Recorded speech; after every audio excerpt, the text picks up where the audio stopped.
Go ahead and open it up. And your previous two seasons with the Lions, you had strong offensive performances, 40 points. And Case was saying that you gave your guys extra route sessions. Is there something that you've learned about preparation from bye weeks in your experience? I don't know if there's any secret sauce to it, to be honest with you. These guys, I'm pretty pleased with how they approached it. I don't think a whole lot of them went out to Cancun and went partying or anything like that. I think a lot of them stayed local and they just wanted to get their bodies right, wanted to get sleep back in order, and so they should be feeling fresh right now. Yeah, we had a couple extra route sessions, but that's as much conditioning as it is just being on the same page, hooking up. But no, it's each week's its own deal. I mean, love to have another 40-point game, but it's one of those things you never know. We got to go earn it. We got to have a great week here in terms of our preparation, and then we got to go out and execute, hopefully better than we have the previous 4 weeks. And so that's what we're looking to do. I really don't think of it anything coming off the bye or anything like that. It's just we're on to the next one. You obviously ended your season last year playing against the Commanders. What did you learn from that game that is applicable this year? Shoot, man, you need to play complementary football to beat this team. This is a really good football team. I think Dan Quinn's an outstanding coach. He has been, whether it was Atlanta or Washington now. I mean, it really doesn't matter. He's fielded good teams. These guys play hard. They play inspired football. There are a lot of similarities between what we faced a couple weeks ago with the Raiders and a Pete Carroll-led team and a Dan Quinn-led team, in my opinion. I think, I say it, when you turn on the tape and you see special teams playing so fast, so violent, so physical, I think that says a lot about your football team. I like to think we do the same thing on our side, led by Coach Hightower there. But that's I can't say enough good things about the identity. It's physical, it's fast, and you can tell that they're a really unified group and they play well for each other. There's some of the to Pat's question, you did have a lot of offensive production in that game in January. Is there anything instructive to you within that tape that you can apply, just knowing how to exploit their defense a little bit? Yeah, I think when I look back at that game, we had a lot of turnovers and I felt like within that setting that as good as that offense was clicking, you feel a little bit of pressure on offense to go score for score, and you don't want to fall behind by 2 scores against a good team like that. And so might have been a little bit more aggressive with the play calls and got away from the game plan a little bit based on how that game went. And end of the day, you take care of the football, that game goes maybe a different direction. And it's really, that's been the last 2 weeks for us in general, is we've done a good job taking care of the football for the most part, and we've been taking the ball away from the opposing offense. And so I think that's a big indicator of how well we'll do this week. Ben, with your running game, when you've talked about this lately, you've spoken highly of Swift and said there's more like collective problems here. What generally needs to improve in terms of your role as the play caller with that and the offensive line? Yeah, I think it's hard to evaluate any of our running backs right now when you turn on the tape and there's some free runners in the hole where the play is designed to go. And so like I said last week, I take it personally because I actually spend more time on the run game than I do on the passing game, and not only trying to create explosives in the running game, but being sound, and take a lot of pride in our execution of the fundamentals of, you talk about a deuce block, deuce combination, all looking the same, a triple between the tight end and the tackle, all looking the same. And we're not quite there yet. And so it's been a race since training camp started. We get pads on, that's when the full speed starts happening, and you get linebackers that are coming downhill and pulling you off your double teams, and we're just not reacting fast enough right now. And so we got to learn from everything that we put on tape so far as an entire unit, so that those combinations can be a lot cleaner. And so we give our runners a chance, because we do have some dynamic players, whether it's our running backs or our receivers, that if we can give them a chance to get a little bit of green grass, they take advantage of it. But we just haven't done it consistently enough. What stands out to you about Jayden Daniels as a runner? Yeah, dangerous. dangerous. I think that's he's a big reason why their running game is what it is.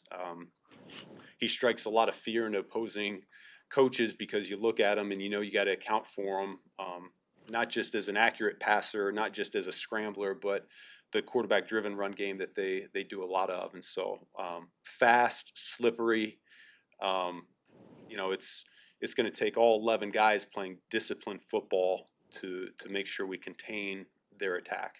Ben, where has Caleb grown in playing within structure? I know that was a priority for you guys in the preseason. 5 weeks in, where is that showing up the most? Yeah, I think when you turn on the tape, I think that shows up every single week. I see him playing the game with his feet more to where he's, at the top of his drop, he's ready to deliver the ball to the primary receiver in a good throwing posture and position so that he can be accurate with it. And then if it's not there, he quickly progresses to 2 to 3, and then will end up taking off if need be. But I think that's the best thing is just knowing where his eyes need to be, combine it with the footwork. And you see him getting a little bit better and better every single week. I mean, there's reps every week that we try to build off of. There's also reps that we learn from as well because there's a number of them that maybe we bypass number one a little bit too quickly, and it's like no, he's there. Let's go ahead and give it to him. And I think that's really been the best thing for him is he doesn't make the same mistake twice very often, and that's a good thing because we're just as we accumulate all these reps, they're getting banked in this library for him, and so he can draw back from that experience the next time he gets a similar type of play. Is he getting better at recognizing the check down? I know that's something he said he wanted to do, like he wanted to progress at, but from your perspective, are you seeing him when it's not there, he is hitting that quick more, I guess, faster than he did? He knows where they are. I don't think we're hitting them accurately enough as a whole when you look at the 4 games. He's very, we've been talking about being completion driven, and so he's very conscious of that. The checkdowns are a good way to do that. We have some plays where, we're looking for a chunk, and if it's not crystal clear, he knows, man, all of us are happy if we just dump this thing down. But we got to give accurate balls underneath so that our pass catchers have a little run after catch opportunity when it's the underneath 5-yard variety. And so he knows where they are, but we need to be just a little bit cleaner in our delivery to him. Ben, what does getting Kyler Gordon back allow you to do? Hopefully it allows us to unlock a few things on defense. I mean, he's one of the bigger playmakers. I think, I've got a lot of experience being on the opposing sideline from him and ton of respect of how he can impact a game. I think there's only a handful of nickels in this league that you really have to account for, both as a coverage player, but also a guy that likes to be nosy in the run game and could be part of the solution for us here in terms of shoring up our run game as well. I think he's got those natural football instincts that are really hard to coach and hard to teach.